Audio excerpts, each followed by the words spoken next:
What would you do if you found yourself trapped in a house where the walls weren't the only thing keeping you inside? Where shadows watch and whispers follow every step you take? Brace yourself, because this story will take you on a journey you'll never forget. Stay till the end to uncover the horrifying truth that no one saw coming. The air was thick, damp with a scent of decay. The kind of smell that sinks deep into your skin. A quiet town, a place where nothing ever really happens. But tonight felt different. Eerie, like something was just beyond the reach of the light, lurking. Footsteps echoed in the empty street. A man, pacing, his mind tangled in a mess of thoughts.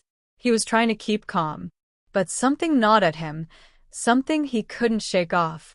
The house in front of him looked wrong. The windows, once clear and bright, now dark, heavy with shadows. The door creaked open, just a crack, as if inviting him in. He hesitated. Then, something inside him snapped. He pushed the door open. The chill in the air was biting now, sharp against his skin. His breath came out in small clouds. The house was silent, too silent. Not even the usual creak of the old wooden floors. Just stillness. A heavy kind of stillness that made every nerve in his body scream to leave. But he couldn't. He had to know. As his eyes adjusted to the dark, he saw it. A figure, lying on the floor. The blood. So much blood. It stained the walls, the carpet, everything. A glistening red pool spreading out in slow, deliberate waves. His throat went dry. It was too much. His heart raced, but his legs felt frozen. He didn't want to get closer, but something compelled him. A voice, soft, desperate, echoed in his mind. Just look. He took a slow step forward. The silence was suffocating. Each step seemed louder than the last, as if the house itself was waking up. The figure on the floor became clearer. A woman.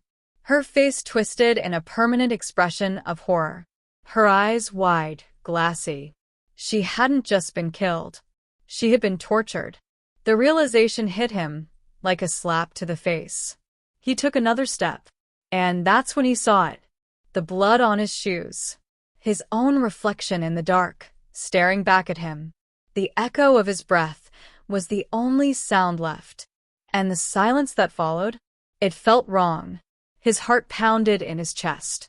The blood on his shoes. The reflection staring back at him. He blinked, but it didn't change. It was still there, lingering like a warning. He backed away, slowly, almost unwillingly. Every step felt heavier than the last. The house seemed to close in around him, as if it were alive. The walls, once familiar, now felt like they were pressing in, trapping him. His breath quickened. The air felt thick, almost suffocating. His mind screamed to get out, but his body wouldn't listen. He could feel the weight of something unseen in the room. A presence. It wasn't just the woman's death. It was something deeper. Something darker. He reached the door. The handle felt cold in his hand, slick with sweat. He pushed it open. But the door didn't lead to the outside. It led deeper into the house. An attic door. It creaked open by itself. And then, a voice. It wasn't his. It was soft. Barely a whisper. A single word. Run. The air turned cold. A chill ran down his spine. He wanted to turn and flee. But the attic door. The door was beckoning him. He took a hesitant step forward. The house groaned, almost like it was sighing. A low, drawn-out sound that made his skin crawl. The voice came again, more forceful this time. Run. The hairs on the back of his neck stood up. He felt the urge to turn, to escape, but his legs refused to move. Every part of him screamed to get away. But his feet were rooted to the spot. The attic door opened wider, just enough to reveal a dark void beyond. He couldn't see anything inside, but he knew something was waiting. Something patient. The temperature dropped even more. His breath came out in quick, ragged gasps. And then he saw it. A shadow, shifting in the darkness. It was tall, thin. its shape twisted and contorted like a nightmare. The eyes. The eyes glowed red in the dark. And then it spoke. Not a whisper, but a low growl. "Come closer." His body froze. The words seemed to crawl under his skin, tightening his chest, making it harder to breathe. He wanted to scream, to run, but he couldn't move. The shadow's form shifted again, growing larger, as if it were pulling itself out of the darkness. The glowing red eyes locked onto him, piercing through the heavy air. His heart thundered in his ears, drowning out everything else. The floor beneath him creaked, but it wasn't his own weight making the noise. It was the thing in the attic. He could feel its presence now, suffocating, pressing in from all sides. The voice came again, a rasping whisper that slithered through the air. Closer. Each syllable scraped at his mind, urging him to move forward. His legs wobbled, but somehow, against his will, he took a step. His foot hit the first step of the attic stairs, and the shadow moved. It didn't walk. It glided. Floating like smoke, it moved with an unnatural fluidity, closing the distance between them in an instant. The smell was unbearable now, like something long dead, rotting in the dark. His stomach churned, but his eyes couldn't look away. He was drawn in, hypnotized by the red eyes. With every movement of the shadow, the temperature in the room dropped further. The air grew heavier, thicker, as if he was suffocating. He took another step. His feet felt like lead, dragging him forward despite the terror that gripped him. The shadow loomed closer, its form becoming more defined, more solid. But still, its eyes burned with that same cold, malicious glow. "Why?" he managed to croak, his voice shaking. The shadow didn't answer. Instead, it raised a long, thin arm. And with that motion, the room seemed to shake. The walls groaned, and the house seemed to pulse with an ancient, dark energy. He couldn't breathe. He couldn't think. He was too close now, too close to the thing that waited in the shadows. And then, the air snapped. A deafening crack filled the room. The shadow's arm shot out, grabbing him with an unnatural force, pulling him toward it. His scream was cut short as his vision blurred. Everything around him twisted, spinning. And just before his world went dark, he heard the voice one last time. It wasn't a whisper anymore. It was a roar, an explosion of sound that shattered his sanity. "Now you're mine." The world went black. Silence. Cold. Nothingness. He couldn't feel his body. No sense of time. It was as if the very essence of him had been stripped away, leaving only a hollow echo. But then, a light flickered. Small. Faint. It grew, pulling him toward it, or perhaps he was being pulled to it. It was the only thing that felt real. The light. Bright and warm, a stark contrast to the oppressive darkness that had swallowed him whole. He reached for it, trying to make sense of the emptiness that surrounded him. His fingers tingled, but when he tried to move, he felt nothing. The light swirled around him, almost like it was alive, but there was something wrong about it. A pulse. A rhythm, but one that didn't match his own. And then the voice. The same voice. It was soft at first, like a whisper in the back of his mind. But this time there was something different. Something familiar. "Did you think you could escape?" His breath caught. It was the shadow. But it wasn't the same. This voice wasn't rasping, it was smooth, almost soothing. It wrapped around his thoughts, tangled in the core of his being. He tried to call out, but no sound came. He was trapped in this in-between place. Between the light and the darkness. A space that had no name. And then, the truth hit him like a physical blow. This wasn't a dream. This wasn't just a shadow. This was a prison. A place designed to hold souls, to trap them forever in a torment of their own making. The warmth of the light was fading, its brilliance dimming, replaced by a suffocating cold that wrapped tighter and tighter around him. His mind screamed to wake up, to break free, But the darkness only pressed in harder, the light flickering, weaker now. Then, in the flickering glow, he saw them. The eyes. Red. Pale faces, half-shrouded in shadows. Figures, twisted and contorted, staring at him with empty eyes. Souls. Lost. Just like him. A chorus of whispers echoed in his ears. "Join us." The words crawled under his skin, pulling him deeper. And suddenly he understood. This wasn't just his fate. It was a cycle. A never-ending trap for those who dared to come too close. And now it was his turn. The realization slammed into him like a freight train. His mind raced, frantic, desperate. There was no escape. No hope. The figures in the shadows closed in around him, their pale, hollow eyes burning into his soul. He wanted to scream, to fight, but his body, his very being, felt like it was dissolving, slipping through his fingers like sand.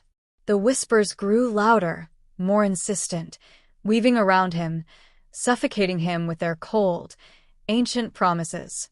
Join us forever." It was a chant now, a rhythm that pounded against his skull, urging him to surrender. The cold deepened, pulling him further into the dark, into the crushing grip of the void. But then, for a split second, a flicker of resistance. A tiny spark of defiance. He fought against the pull, pushing back with every ounce of will he had left. He had to wake up. He couldn't let it end like this. The shadows seemed to recoil, as if his resistance was a threat. The red eyes flashed, but they no longer seemed so invincible. He focused on the light, the warmth that was barely there, but still faintly glowing, like a distant star in the blackness. His heart thudded in his chest. He reached for it. The whispering voices grew frantic, desperate to drag him back into the depths. "Stay with us." But his fingers, trembling and weak, brushed against the light. And everything stopped. For a moment, he was suspended in a place between worlds, caught in a stillness that held him in place. Then, as if the universe itself had heard his plea, the darkness began to crack. A single line of light split through the void, stretching out before him. It was his only chance. Without thinking, he forced himself forward, moving, struggling, clawing his way through the suffocating blackness. The figures around him reached for him, but he kicked and shoved, pushing himself toward the light. The shadows hissed, like they were burning, but he didn't stop. He couldn't. The light pulled him in, consuming him in its warmth, pulling him back toward reality. A burst of pain, sharp and blinding, and then the world snapped back into focus. His lungs burned, and he gasped for air, the sensation flooding him like a tidal wave. The shadows, the whispers were gone. And he was free. For now. But as his eyes adjusted to the light, he realized something was wrong. His body was still trembling, his mind reeling. He was back in the house. The same house. The same room. But it felt different. The air was colder. Thicker. And that heavy silence, the one that had first greeted him when he stepped inside, had returned. He blinked, looking around. The bloodstains on the floor, they were still there. But it wasn't just the floor. The walls, the ceiling, everything felt darker. Like the house itself had been marked by what had just happened. His heart hammered in his chest as he moved, his feet dragging across the floor. It felt like the house was watching him, waiting. He glanced toward the door, the one he had entered through. But it was gone, replaced by a wall of stone, smooth and unyielding. Impossible. He tried the window. Locked. No escape. And then that feeling, that deep, gut-wrenching sense that he wasn't alone. He turned, slowly, feeling every inch of his skin crawl. The darkness in the corners of the room seemed to shift. It wasn't just the shadows. It was something more. He took a step back. And then another. His breath quickened as the air grew colder, heavier. A familiar presence loomed behind him.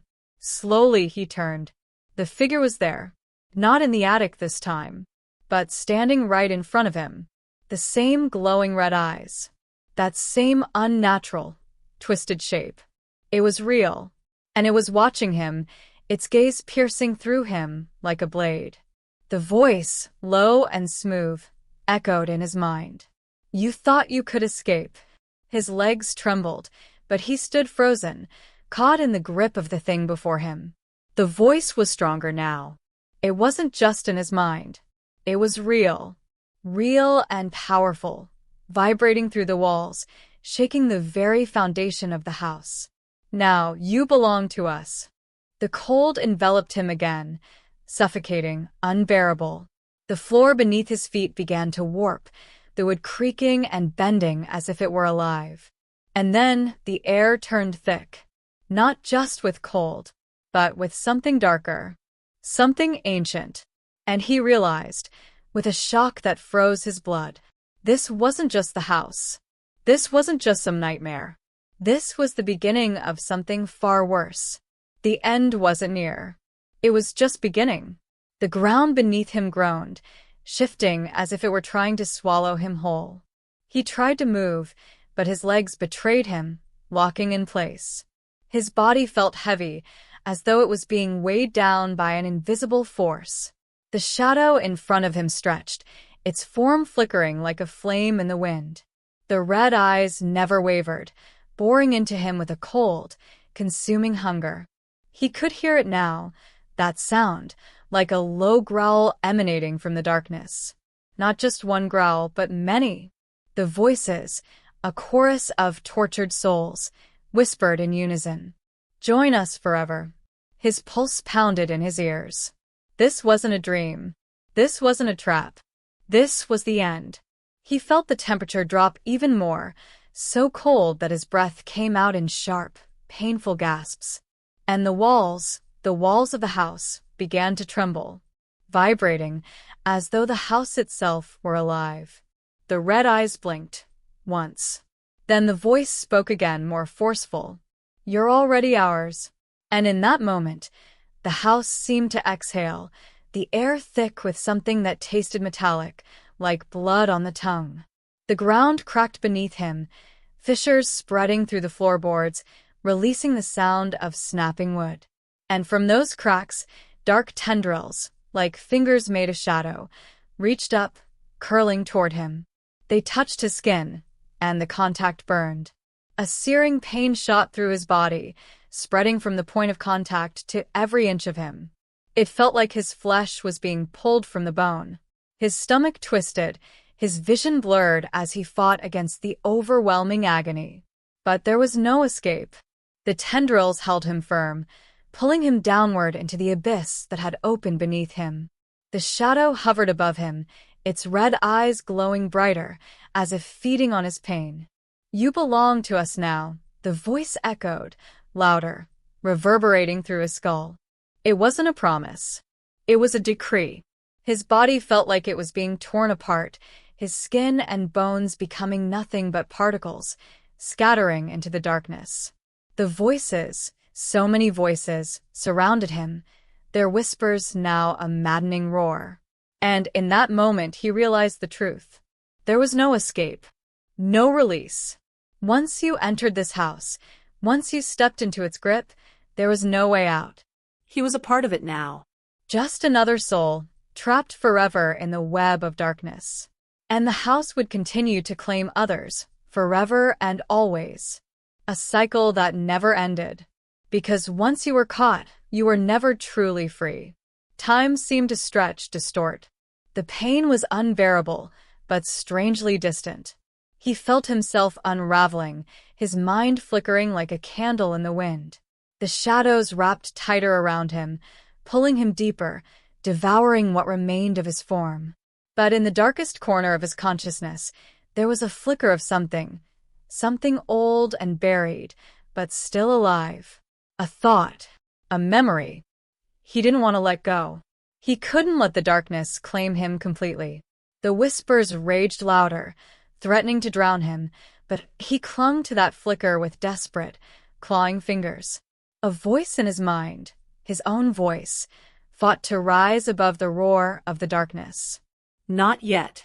I'm not ready. But the house, no, the thing that controlled it had already marked him. It was too late for him. Too late for anyone. His body began to shift, to twist and distort. And yet, in that final moment, something extraordinary happened. A crack of light pierced the suffocating blackness. Faint at first, barely a shimmer, but then it grew, pushing back the shadows with a force that made the walls shudder. The red eyes faltered, dimming, losing their strength. For the first time, the shadow recoiled, retreating, as if it were afraid. The coldness receded just enough for him to feel a brief, sharp breath of warmth. The walls began to crack, the pressure easing, releasing its grip on him. For a fleeting moment, he could hear his own heartbeat, steady and strong, pushing back against the suffocating silence. And then, through the darkness, he saw it. A figure standing in the distance. A light, growing brighter with each passing second, illuminating the entire room. It wasn't the house. It wasn't the shadows. It was someone reaching for him. The light grew blinding, and as it did, the presence of the darkness weakened. A figure stepped into the light, tall and imposing, but with an air of calm power. Not this time, it said, its voice low and sure. The figure extended a hand toward him, and for the first time he felt something that wasn't pain. It was hope. With the figure's touch, everything seemed to snap back. The house trembled one last time, and then, as if recognizing its defeat, it crumbled, fading into nothing. The shadow, the whispers, all of it gone. The light, the figure, they remained. And he knew, without a doubt, that he had been saved. The light slowly faded, retreating back into the distance like the last remnants of a dream. He blinked, disoriented, as the world around him began to shift back into focus. The oppressive cold had lifted. The crushing weight that had kept him tethered to the darkness had vanished. He was standing in a field. Endless green stretched before him, the sky overhead bright with the warmth of the sun. It was peaceful, silent. He felt the soft breeze against his skin, the warmth of the sun kissing his face. It was as if he had never left. The horrors of the house, the shadows, the voices gone. He looked around, half expecting the nightmare to return, but nothing followed him. No whispers, no shadows. The figure that had helped him was gone, but he could still feel its presence, like a distant memory that lingered in the air. A sense of peace settled over him, and for the first time, in what felt like forever, he could breathe freely. The ground beneath him felt solid. Real. He moved forward, each step firm, grounded. The darkness that had once threatened to consume him seemed like a distant nightmare. And yet, as he walked, a single thought lingered. A question. What had truly happened? Was the house a curse? A trap for the souls of the lost? Or had it simply been a part of a cycle, one that had claimed countless others before him? He couldn't answer, but it didn't matter. He was free. For now. And as he walked through the field, the weight in his chest finally eased. The nightmare was over. But he knew, deep down, that freedom came at a cost. There were others who had walked into that house, into the darkness, never to return. He wasn't the first. And as the sun began to set, casting a golden glow across the sky, he realized one thing. The cycle would continue. But for him, at least, it had ended. And for the first time, he truly felt alive. Free.